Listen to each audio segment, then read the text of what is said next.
Hello friends, ఈరోజు మన topic 8051 memory organisation. ఈ 8051లో మనకు 2 టైప్స్ ఆఫ్ మెమరీస్ ఉంటాయి. ఒకటి ర్యామ్, ఇంకొకటి Rome, random access memory and read only memory.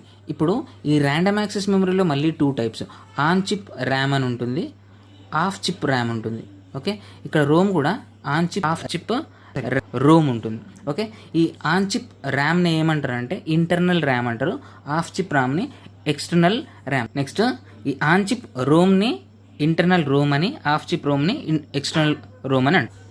So ఈ మెమరీస్ మనం మైక్రో కంట్రోల్కి ఏ విధంగా కనెక్ట్ చేసుకోవచ్చు అని అంటే, ఫస్ట్ రోమ్ దగ్గరికి వెళ్తే నా ప్రోగ్రామ్ మొత్తాన్ని నేను ఓన్లీ ఇంటర్నల్ రోమ్లో స్టోర్ చేయొచ్చు, లేదంటే ఓన్లీ ఎక్స్టర్నల్ రోమ్లో స్టోర్ చేయొచ్చు. ఇంకొక థర్డ్ కాంబినేషన్ ఏంటిది అని అంటే, నా ప్రోగ్రామ్ని నేను ఇంటర్నల్ రోమ్లో 4096 లొకేషన్స్ స్టోర్ చేయొచ్చు, ప్లస్ నాకు ఇంకా ఎక్కువ ప్రోగ్రామ్ ఉంటే ఎక్స్టర్నల్ రోమ్లో స్టోర్ చేసుకోవచ్చు. నేను ఎప్పుడైతే నా ప్రోగ్రాము ఓన్లీ 4096 లొకేషన్ కంటే తక్కువ ఉంటుందో అప్పుడు ఇంటర్నల్ రోమ్లో స్టోర్ చేసుకుంటా, అసలు ఎక్స్టర్నల్ రోమ్ అనేది నేను కనెక్టే చేయను, ప్రాబ్లం ఏం లేదు ఇక్కడ. ఎప్పుడైతే నా ప్రోగ్రామ్ సైజ్ అనేది 4096 లొకేషన్స్ కంటే ఎక్కువ ఉంటుంది, లేదు నాకు ఇంటర్నల్ రోమ్లో ప్రోగ్రామ్ వద్దు, నా ప్రోగ్రామ్ మొత్తం ఓన్లీ ఎక్స్టర్నల్ రోమ్లో నేను స్టోర్ చేసుకుంటా అన్నప్పుడు నేను ఓన్లీ ఎక్స్టర్నల్ రోమ్లో ఈ ప్రోగ్రామ్ అనేది స్టోర్ చేసుకోవచ్చు. ఫస్ట్ కేసులో నేను ఓన్లీ ఇంటర్నల్ రోమ్నే కనెక్ట్ చేసుకుంటున్నా కాబట్టి నాకు ఎక్స్టర్నల్ రోమ్తో ఈ అడ్రస్ క్లాష్ అనేది జరగదు. ఎప్పుడైతే నేను ఎక్స్టర్నల్ రోమ్ని కనెక్ట్ చేసుకుంటున్నా నాకు అప్పుడు ఈ లొకేషన్ 0000 అనే లొకేషన్ ఇంటర్నల్ రోమ్లో ఉంది, ఎక్స్టర్నల్ రోమ్లో కూడా ఉంది. 0FFF అనే లొకేషన్ ఇంటర్నల్ రోమ్లో ఉంది, ఎక్స్టర్నల్ రోమ్లో కూడా ఉంటుంది. ఈ మధ్యలో ఉండే ఎవ్రీ లొకేషన్ ఇక్కడ ఎక్స్టర్నల్ రోమ్లో కూడా ఉంటుంది. సో ఇక్కడ ఏమవుతుంది నాకనంటే, నేను ఈ కోడ్ని ఫెచ్ చేయాలనుకున్నప్పుడు ఇంటర్నల్ రోమా ఎక్స్టర్నల్ రోమా అని నాకు ఇక్కడ క్లారిటీ ఉండదు. అప్పుడు నేను ఏం చేస్తానంటే, నేను ఓన్లీ ఎక్స్టర్నల్ రోమ్ కాబట్టి అప్పుడు ఏం చేస్తానంటే ఈఏ బార్ నేను 0కి కనెక్ట్ చేస్తాను, అంటే గ్రౌండ్కి కనెక్ట్ చేస్తాను. ఇప్పుడు ఏమవుతుంది, నాకు 0000 నుంచి FFFF లొకేషన్ వరకు ఎవ్రీ లొకేషన్ ఎక్స్టర్నల్ రోమ్ నుంచే నాకు యాక్సెస్ అవుతుంది. ఇంటర్నల్ రోమ్ అనేది అవైలబుల్ ఉండదు. ఇప్పుడు ఇంటర్నల్ రోమ్లో నేను ఏ ప్రోగ్రామ్ రాసినా అది నేను ఎగ్జిక్యూట్ చేయలేను, ఎందుకంటే నేను ఈఏ బార్ని 0 పెట్టినా. సో నేను మొత్తం ఏదైతే నా అడ్రస్ బస్ ఉందో అది ఓన్లీ ఎక్స్టర్నల్ మెమరీ దగ్గర నుంచి లొకేషన్నే పాయింట్ చేయాలి. నెక్స్ట్ థర్డ్ కేస్ చూడండి, ఇక్కడ నా ప్రోగ్రామ్ అనేది ఇంటర్నల్ రోమ్లో రాసిన కొంచెము, ఇంకా మిగిలిన ప్రోగ్రామ్ ఎక్కడ రాసిన అంటే ఎక్స్టర్నల్ రోమ్లో కూడా రాసిన. నేను ఇంటర్నల్ రోమ్ ఎక్స్టర్నల్ రోమ్ రెండింట్లో నేను ప్రోగ్రామ్ రాసినప్పుడు ఏమవుతుంది అని అంటే, ఫస్ట్ ప్రోగ్రామ్ అనేది 0000 దగ్గర ఉంటుంది. సో 0000 దగ్గర నుంచి నేను కోడ్ ఎగ్జిక్యూట్ చేయాలన్నప్పుడు అది ఇంటర్నల్ రోమ్లో ఉంది, ఎక్స్టర్నల్ రోమ్లో కూడా సేమ్ అడ్రస్ అనేది ఉంది. ఇప్పుడు ఇంటర్నల్ రోమ్ అడ్రస్ ఇచ్చినామా మనము, ఎక్స్టర్నల్ రోమ్ అడ్రస్ ఇచ్చినామా అనేది కన్ఫ్యూజన్. కాబట్టి ఇక్కడ ఈఏ బార్ పిన్ అనేది ఏం చేస్తామనంటే మనము 1కి కనెక్ట్ చేసాం. ఎప్పుడైతే ఈఏ బార్ పిన్ అనేది 1కి కనెక్ట్ అయిందో, అంటే ప్లస్ VCCకి కనెక్ట్ అయిందో, ఇప్పుడు ఇంటర్నల్ రోమ్ అనేది అవైలబుల్ ఉంది, నా ప్రోగ్రాము ఇంటర్నల్ రోమ్లో ఉంది కొంచెము, అండ్ ఎక్స్టర్నల్ రోమ్లో కూడా ప్రోగ్రామ్ ఉంది.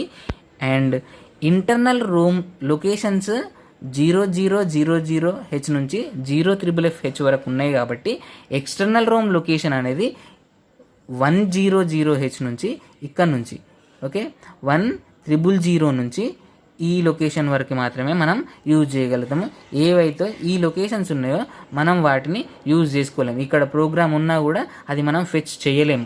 ఎందుకు చేయలేమనంటే, నువ్వు ఎప్పుడైతే అడ్రస్ 0000 ఇచ్చేసావో ఇప్పుడు అడ్రస్ బస్ అనేది ఈ లొకేషన్ని పాయింట్ చేస్తుంది, ఈ లొకేషన్ని పాయింట్ చేయదు. ఎందుకు పాయింట్ చేయదు అంటే, మనం ఏమి ఇచ్చినాము, EA bar is equal to 1. EA bar equal to 1 అని అంటే internal ROM is accessible, internal ROM is connected and external ROM also connected. So internal ROM ఈ లొకేషన్స్ ఉన్నవి, ఎక్స్టర్నల్ రోమ్లో ఏ లొకేషన్స్ నీకు అవైలబుల్ ఉన్నాయి అని అంటే ఈ లొకేషన్స్ మాత్రమే ఉన్నాయి. ఈ కింద లొకేషన్స్ అనేవి నువ్వు యూజ్ చేయలేవు. అది ఈఏ బార్ పిన్ వల్ల మనము డిఫరెన్షియేట్ చేయగలుగుతాం. ఓన్లీ నువ్వు ఎక్స్టర్నల్ రోమ్ యూజ్ చేసినా కూడా 64Kనే. ఓకే, రెండు కాంబినేషన్ యూజ్ చేసినా నీకు వచ్చేది 64K మాత్రమే. అది రోమ్ గురించి. ఇప్పుడు ర్యామ్ దగ్గరికి రండి. ర్యామ్లో కూడా 2 టైప్స్ ఉంటాయి కదా, ఒకటి on chip RAM, off chip RAM. Okay, on chip RAM అంటే internal RAM. Internal RAM size ఎంత? 128 బైట్స్. ఎక్స్టర్నల్ ర్యామ్ ఎంత? 64 KB. ఇప్పుడు మనము internal RAM plus external RAM రెండు వాడుకోవచ్చు. నాకు ఓన్లీ ఇంటర్నల్ ర్యామ్ సరిపోతుంది అని అనుకున్నాను అనుకోండి, నేను ఇంటర్నల్ ర్యామ్ వాడవచ్చు. ఓకే, నాకు ఇంటర్నల్ ర్యామ్ సరిపోలేదు, ఎక్స్టర్నల్ ర్యామ్ అనేది కావాలి అనుకున్నప్పుడు ఎక్స్టర్నల్ ర్యామ్ కనెక్ట్ చేసుకోవచ్చు. ఈ కనెక్ట్ చేసుకున్నప్పుడు నాకు రెండు కలిపి అవైలబుల్ ఉంటాయి.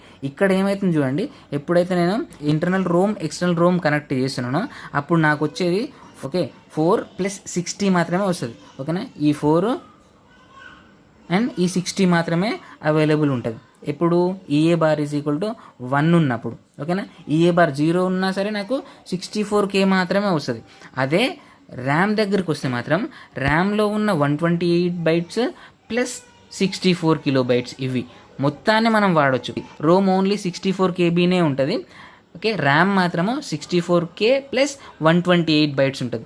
ఎందుకు ఇట్లా అవైలబుల్ ఉంటుంది మనకు అని అంటే, ఇక్కడ ఇన్స్ట్రక్షన్స్ అనేవి డిఫరెంట్ ఉంటాయి. ఓకే, ఇంటర్నల్ ర్యామ్కి సంబంధించిన ఇన్స్ట్రక్షన్ ఏమో మూవ్ అని ఉంటుంది, ఎక్స్టర్నల్ ర్యామ్కి సంబంధించిన ఇన్స్ట్రక్షన్ మూవ్X అని ఉంటుంది. ఎప్పుడైతే ఇంటర్నల్ ర్యామ్ నుంచి నువ్వు డేటాని తీసుకొని రావాలనుకున్నావో అప్పుడు ఏం ఇన్స్ట్రక్షన్ రాసావు? మూవ్ అనే ఇన్స్ట్రక్షన్ రాసావు. మూవ్ అనే ఇన్స్ట్రక్షన్ రాసి నువ్వు 00 అడ్రస్, ఓకే 00 అన్న 0000 అన్న జీరోనే అది. ఓకేనా, ఇది జీరోనే ఇది జీరోనే అంటే స్టార్టింగ్ లొకేషనే. ఓకే, ఈ స్టార్టింగ్ లొకేషన్ ఏ లొకేషన్ నుంచి డేటా ఫెచ్ చేయాలి అని అంటే ఈ ఇన్స్ట్రక్షన్ని బట్టి మూవ్ అనే ఇన్స్ట్రక్షన్ రాస్తే 00 ఓకే అంటే ఇంటర్నల్ ర్యామ్ 8-bit అడ్రస్.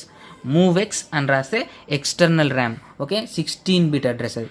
మరి రోమ్లో ఎందుకలా యాక్సెస్ చేయలేము మనం ఇంటర్నల్ ర్యామ్కి సపరేట్గా ఎక్స్టర్నల్ ర్యామ్కి సపరేట్గా అంటే, ఇక్కడ రోమ్కి సంబంధించిన ఇన్స్ట్రక్షన్ ఓన్లీ మూవ్ C మాత్రమే ఉంటుంది. ఈ మూవ్ C అనేది ఇంటర్నల్ రోమ్కి అదే ఇన్స్ట్రక్షన్, ఎక్స్టర్నల్ రోమ్కి కూడా అదే ఇన్స్ట్రక్షన్. ఇక్కడ ఇంటర్నల్ రోమ్కి ఎక్స్టర్నల్ రోమ్కి డిఫరెంట్ ఇన్స్ట్రక్షన్స్ అనేవి లేవు కాబట్టి మనము ఇక్కడ ఓన్లీ మూవ్ C అనే ఇన్స్ట్రక్షన్ రాసుకొని 64K మాత్రమే యాక్సెస్ చేస్తాం.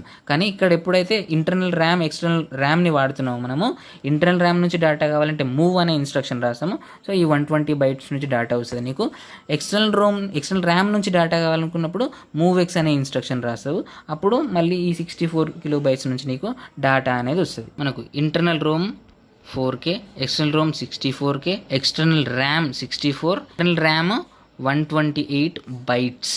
ఓకే, కిలోబైట్స్ ఇది కూడా కిలోబైట్స్. ఇది ఓన్లీ బైట్స్ అంటే ఓన్లీ 128 లొకేషన్స్ మాత్రమే.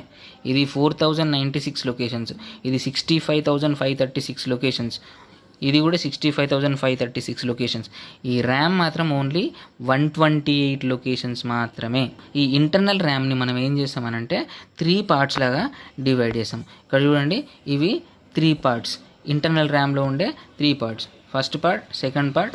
సో ఇక్కడ ఫస్ట్ పార్ట్లో మనము 32 లొకేషన్స్ లాగా డివైడ్ చేసాం మనం. ఓకే, ఫస్ట్ పార్ట్ ఇంటర్నల్ ర్యామ్లో మొత్తము 128 లొకేషన్స్ ఉంటే ఆ 128 లొకేషన్స్లో 32 లొకేషన్స్ అనేవి వర్కింగ్ రిజిస్టర్స్ అని అంటాం మనం.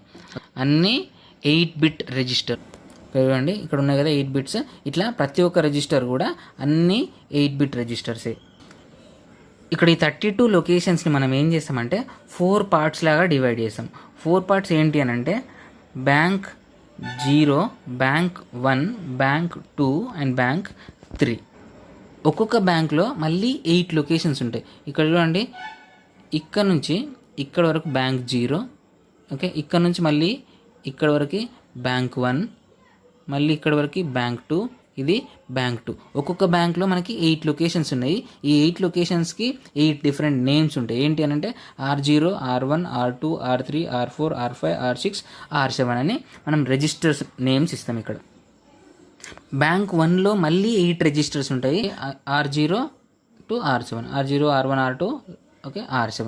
నెక్స్ట్ బ్యాంక్ 2లో కూడా మళ్ళీ R0 to R7, బ్యాంక్ 3లో కూడా R0 to R7. టోటల్గా 32 లొకేషన్స్ని మనం ఏం చేసినాం, ఇక్కడ 4 గ్రూప్స్ లాగా డివైడ్ చేసినాం మనం ఇక్కడ.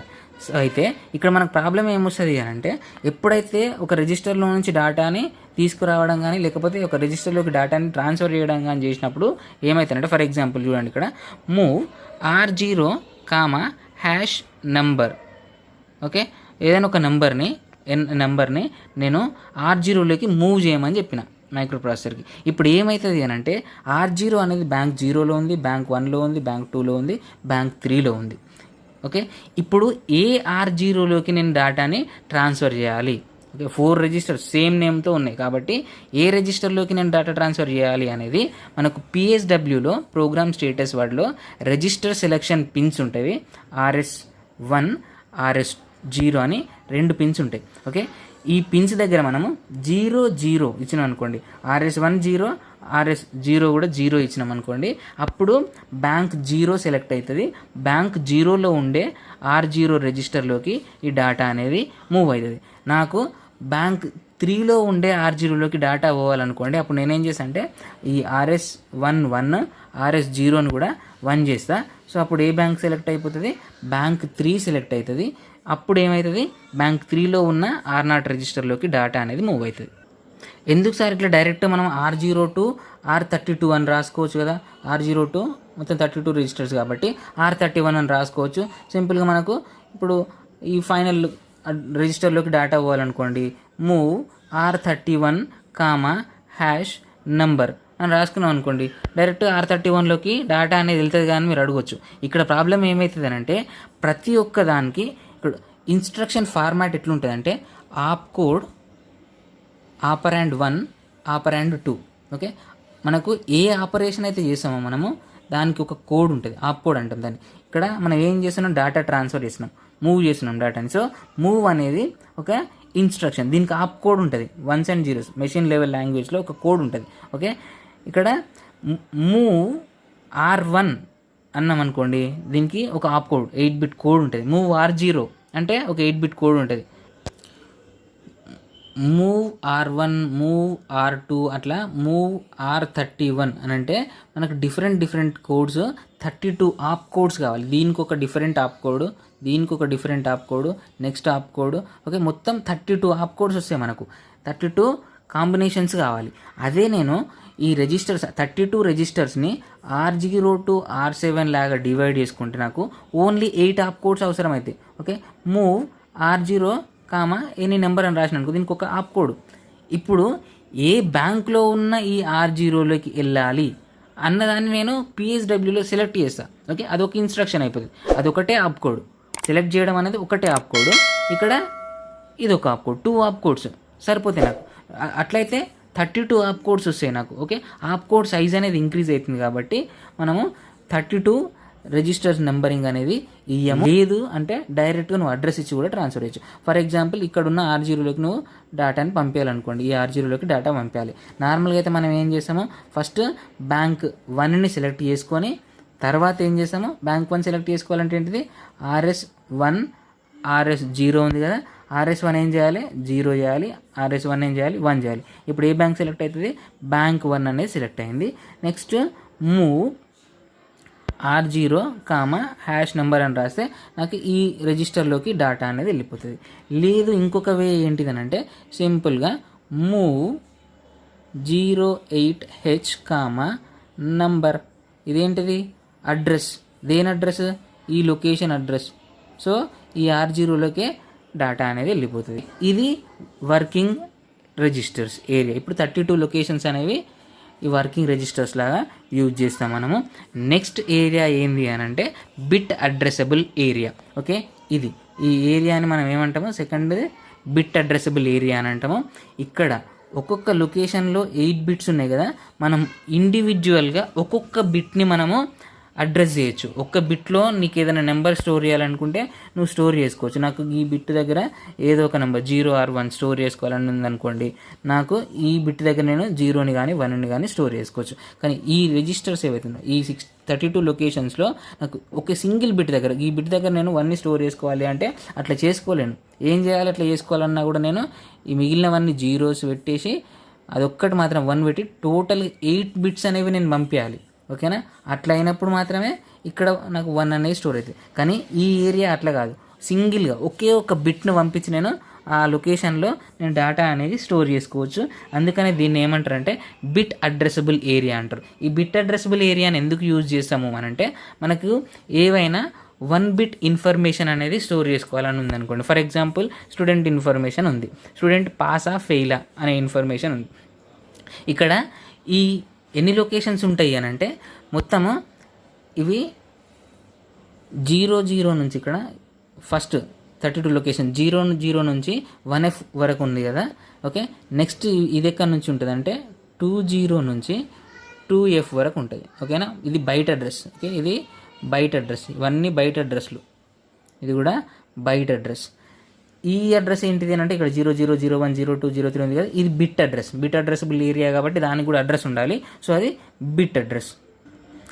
ఇప్పుడు 20 నుంచి 2F వరకు మొత్తం ఎన్ని లొకేషన్స్? 16 లొకేషన్స్. 16 లొకేషన్స్లో ఒక్కొక్క లొకేషన్లో మళ్ళీ 8 బిట్స్ ఉంటాయి కాబట్టి 8 లొకేషన్స్ అంటే 128 లొకేషన్స్ వస్తాయి నాకు. ఇప్పుడు బిట్ అడ్రసబుల్ ఏరియా అన్ని 128 single bit locations. Total internal RAM 128 లొకేషన్సే, కానీ అది ఏంటిది 128 బైట్స్ అంటే 128 ఇంటూ 8 బిట్స్ అవి. ఓకేనా, ఇంటర్నల్ ర్యామ్ 128 ఇంటూ 8 బిట్స్. ఈ బిట్ అడ్రసబుల్ ఏరియా ఏంటిది 16 ఇంటూ 8 బిట్స్ అంటే 128 బిట్స్. ఇప్పుడు నేను student pass or fail information store చేయాలని అనుకుంటున్నాను. ఒక బిట్ ఇన్ఫర్మేషన్, అది పాస్ అంటే 1, ఫెయిల్ అంటే 0. 1 బిట్ ఇన్ఫర్మేషన్ స్టోర్ చేయడానికి నేను ఒక బైట్ మొత్తాన్ని వేస్ట్ చేయాల్సిన అవసరం లేదు. ఓకే, ఈ బిట్ అడ్రసబుల్ ఏరియా అనేది నాకు లేదని అనుకోండి, నేను ఎక్కడ స్టోర్ చేస్తాను? ఈ రిజిస్టర్స్లో ఎక్కడో ఒక దగ్గర స్టోర్ చేస్తాను. రిజిస్టర్లో నేను 1 బిట్ ఇన్ఫర్మేషన్ స్టోర్ చేయడానికి ఓకే 8 బిట్ రిజిస్టర్. సో ఇది R0 అనే రిజిస్టర్ అని అనుకోండి. ఈ R0 అనే రిజిస్టర్లో ఒక స్టూడెంట్ ఇన్ఫర్మేషన్ స్టోర్ చేయాలనుకున్నాను. ఒక స్టూడెంట్ పాస్ అయ్యిండు లేకపోతే ఫెయిల్ అయ్యిండు. సో పాస్ అయ్యిండు కాబట్టి వానికి నేను 1 అని స్టోర్ చేయాలనుకుంటున్నాను. 1 అని స్టోర్ చేయాలంటే రిమైనింగ్ బిట్స్ అని ఏం పెట్టాలి? 0 అని ఖచ్చితంగా నువ్వు మెన్షన్ చేయాలి. అన్ని జీరోలు పెట్టి ఇక్కడ ఈ బిట్ మాత్రం 1 పెట్టినావు అనుకోండి, వీడు పాస్. లేకపోతే అన్ని జీరోలు పెట్టినావు అనుకో, నువ్వు 8 జీరోస్, అప్పుడు ఫెయిల్. ఇక్కడికి ఒక బిట్ ఇన్ఫర్మేషన్ స్టోర్ చేసుకోవడానికి 8 బిట్స్ నువ్వు యూజ్ చేసుకుంటావు, అంటే 7 బిట్స్ వేస్ట్ చేస్తున్నావు. ఒక్కొక్క డేటా కోసం 7 బిట్స్. అదే నీకు బిట్ అడ్రసబుల్ ఏరియా ఉందనుకోండి, ఒక బిట్లో సింపుల్గా నువ్వు 1 పాస్. ఓకే, వీడు పాస్, వీడు ఫెయిల్, వీడు ఫెయిల్, వీడు పాస్, వీడు ఫెయిల్. ఓకే, అట్లా నువ్వు ఇన్ఫర్మేషన్ అనేది స్టోర్ చేసుకోవచ్చు. ఇప్పుడు ఏమవుతుంది నీకు అనంటే, ఇప్పుడు 128 స్టూడెంట్స్ ఇన్ఫర్మేషన్ స్టోర్ చేసుకోవాలనుకో నువ్వు, ఏది బిట్ అడ్రసబుల్ ఏరియా లేనప్పుడు టోటల్ ఇంటర్నల్ ర్యామ్ అనేది నీకు అయిపోతుంది. 00 నుంచి 7F వరకు నీకు ఎన్ని లొకేషన్స్? 128 లొకేషన్సే. ఈ 128 లొకేషన్స్లో 128 స్టూడెంట్స్ ఇన్ఫర్మేషన్ స్టోర్ చేయాలనుకుంటున్నావు. నీకు బిట్ అడ్రసబుల్ ఏరియా అనేది లేదు కాబట్టి నువ్వు ఈ బయట అడ్రసబుల్ ఏరియాలని స్టోర్ చేసుకుంటావు. ఈ ఒక లొకేషన్లో 1 పెడితే మిగిలినవన్నీ జీరోస్. నెక్స్ట్ అది కూడా వీడు ఒకవేళ ఫెయిల్ అయ్యింది అనుకో, అన్ని జీరోలు పెట్టేస్తావు. నెక్స్ట్ ఇక్కడ 1 పెడితే పాస్ అయ్యింది కాబట్టి మిగిలినవన్నీ జీరోలు పెడతావు. నెక్స్ట్ వాడు ఫెయిల్ అనుకో, ఇట్లా జీరోలు. సో నువ్వు 128 స్టూడెంట్స్ ఇన్ఫర్మేషన్ స్టోర్ చేయాలంటే టోటల్ ఇంటర్నల్ ర్యామ్ మొత్తం అయిపోయింది అక్కడనే. ఇంకా నువ్వేమైనా చేయాలి అని అంటే ఇంటర్నల్ ర్యామ్లో నువ్వు ఏం స్టోర్ చేయలేవు. అదే నీకు బిట్ అడ్రసబుల్ ఏరియా ఉందనుకో, సింపుల్గా 128 బిట్స్ అయితే సరిపోతాయి. సో ఈ బిట్ అడ్రసబుల్ ఏరియా అనేది 128 బిట్స్ నీకు ప్రొవైడ్ చేస్తుంది. అక్కడ నువ్వు వాళ్ళ ఇన్ఫర్మేషన్ అనేది స్టోర్ చేసుకోవచ్చు. 16 బైట్సే నీకు యూజ్ అవుతాయి. రిమైనింగ్ లొకేషన్స్, ఈ 32 లొకేషన్స్ నీకు ఫ్రీగానే ఉంటాయి. ఓకే, ఈ 16 కాకుండా ఈ పైన ఏవైతే ఉంటాయో ఆ లొకేషన్స్ కూడా నీకు ఓకే, ఇది 00 నుంచి 1F అయితే ఇది 20 నుంచి 2F, 30 to 7F. అదేంటిది జనరల్ పర్పస్ ఏరియా.